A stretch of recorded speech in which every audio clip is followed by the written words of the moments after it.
Now, before we dive into this video, I got a quick question for you. How would you like to pilot this boat for 15,000 miles through 4 oceans?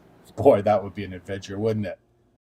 I saw this video on YouTube last week and I was pretty intrigued. A bit intrigued, a little bit amazed, and a little bit shocked. I felt it was my duty to dive into it a little bit deeper to see what was going on.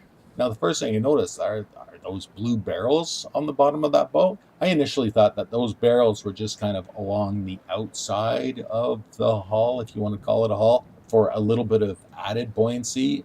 I know that one should never assume, but I made the mistake of assuming that that was a pontoon boat with a homemade top on it.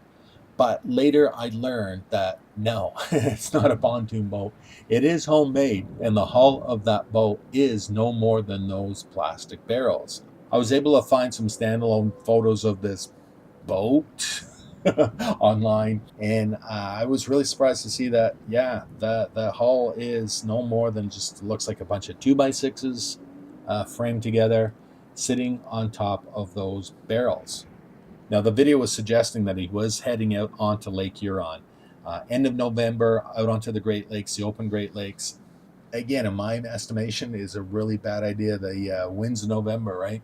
And what I was able to find out that he was hoping to be in Chicago by Christmas. Yeah, Chicago, you know how far that is from this spot? As fog has closed down everything this side of the mountains, we've got to get through to Chicago. That's all the way up Lake Huron, round the corner, and then south on Lake Michigan. And his ultimate goal is to reach Madagascar. I like to move it, move it.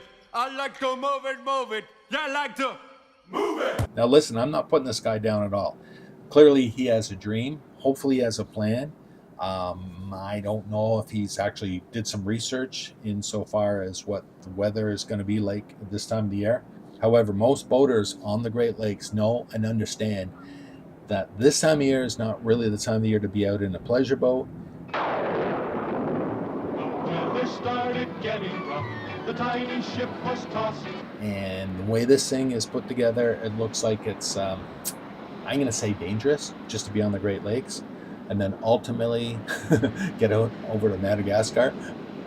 Now, for those of you who are not familiar with Madagascar and have no idea where it is in relation to where this video was filmed, Madagascar is a big, big, big island off the east coast of Africa. So for him to get there from where this video was filmed, yeah, that means going up Lake Huron, down Lake Michigan, down towards, if he's going to Chicago, then again, I'm just going to assume, I'm going to throw it out there, assume that he's going to be finding his way down the Mississippi River and into the Gulf of Mexico, and then across the Atlantic Ocean from there, and then through the Mediterranean Sea. See, I forgot one there.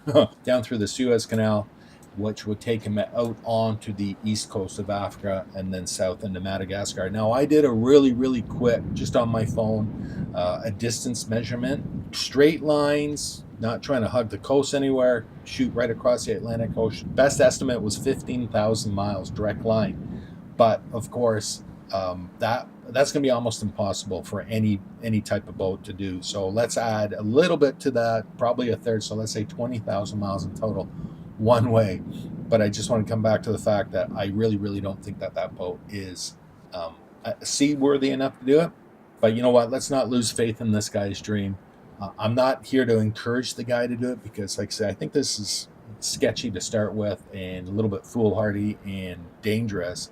But that said, I came across an article on CBC News, for whatever that's worth, and the reporter mentions that this boat has been, I don't know, boarded, but at least, if not boarded, but it's at least been approached by the Coast Guard. I'm going to guess the U.S. Coast Guard and the Canadian Coast Guard, because that river that goes right down through towards Detroit, that is the international border between our two countries. And they all reported back that the boat is in compliance with Canadian federal regulations, because the gentleman who owns the boat, who built the boat, is Canadian.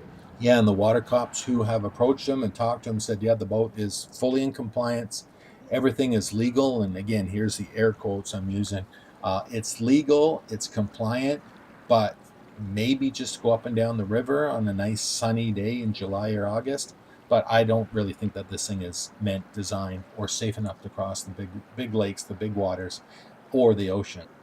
Now I'm going to take that whole article with a pinch of salt, because the reporter said, and I quote, talking about the boat, I'm quoting here, it's a 21 meter, 48 ton craft with a single 85 horsepower propeller. I'm going to guess that this reporter's never been on a boat and has no idea what boats are like or anything. You ever been in a cockpit before? I know I referred to having to cross 4 oceans on this grand adventure. And I know some of you guys are going to say, well, there's the Atlantic Ocean, then there's the Indian Ocean. But my experience in crossing Lake Huron, that body of water is so vast, it's almost like crossing an ocean. And Lake Michigan will be even farther for that guy to go. So those 2 lakes are like crossing 2 oceans all by themselves. I know there's some of you guys are going to say, "Oh, the Great Lakes aren't oceans." I know. But for that guy traveling in that sketchy looking boat, he may as well be on an ocean when he goes on Lake Huron and Lake Michigan. So as of today, December 1st, 2025, the latest update that I've been able to find is that he was able to safely, thankfully, safely, and pull into a place called Port Sanilac. I hope I'm saying that right, in Michigan for the night. And apparently he left there bright and early this morning at 7 a.m. Now, I don't know what the background of this part of it is, but there's a boat from Freedom Marine Recovery Services. They're based in Michigan as well.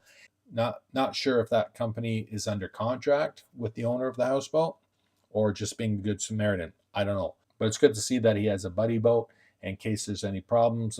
So with all the speculation that I've been able to find online, because hey, what's the internet if it's not speculation or conspiracy theories? He is heading to a place called Forster in Michigan. I wish this guy well. I'm not trying to put him down whatsoever. It's a dream, so have at it, buddy. I wish him well.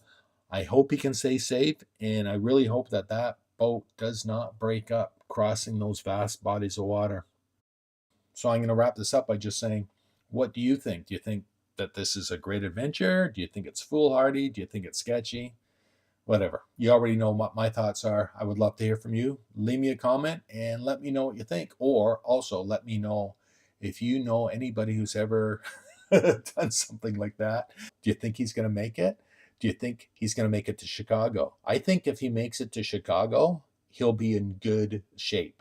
Um, I don't know what the boat is like as a whole. Apparently, from what I read, like the boat is all decked out and he's good to go.